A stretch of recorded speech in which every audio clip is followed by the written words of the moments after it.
Hi, magandang araw. Kamusta po kayo?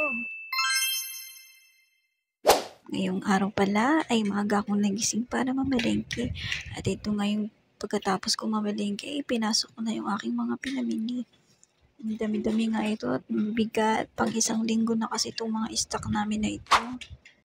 Pagkatapos ko ang aking mga pinamili ay ito na nga.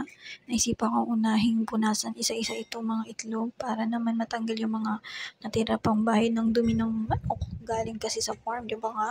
Kayo ganyan din ba ginagawa niyo? Pagkatapos niyo mamalingki, nililinis niyo yan isa-isa.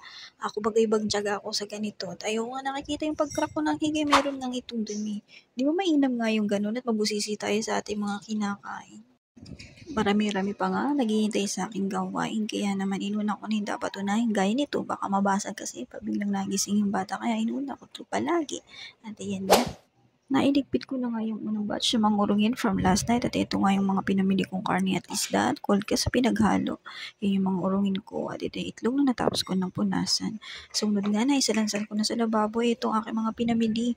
Lalaban ko nga pala yung mga eco bag na yan. Kayo, ganyan din ba kayo pagkatapos yung mamalengke dahil galing sa labasan? Lalaban nyo isa-isa pa yung mga eco bag at isasampay. Mabilis lang naman matuyo yan. Maigi na rin yung mabang uli siya sa next nating gamit. Kesa naman itatabi lang natin ang basto, diba? Mas mainam na ating labhan ito bago itabi. Ilagay nga sa lagayan. At ito ngang pork chop ay hinugasan ko na. Naubusan nga ako ng baka kanina kahit maaga na ako. At ito na, baso ko na silang lahat. Nalagay ko na lang sa freezer. Iwain ko pa yung isda. At ito nga yung lumang spaghetti. Meron din akong melon juice. Kumawa nga pala ako. Tinurn ako sa spaghetti. Nalagyan ko ng maraming cheese.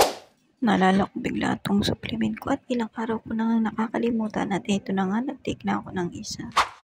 At dahil nga nahinuluan na ang aking mga hinugasan, unti-unti ko na nga itong ibinalik sa paminggalan, sa kani-kanilang mga lagayan, ang baso, kutsara, pinggan, at kung ano-ano pa. Sumunod niyan, ito nga, hinala naman ako ng pako sa pagkain. Alam niyo na ang kinuha ko, di ba? Alamang, titenuan natin yan na singkamas. So, puro-puro rin pag Lunes. Oh. Lunes lang yan, dahil may araw, wala na yan. Tara, kain tayo. Snack ko ito eh. Sa linggo na nga ito sa rep, pero singkamas pa rin. Ang laki ba naman ito? Hindi ko maubos-ubos. At ito na, lagyan na natin ng alamang ang pinggan.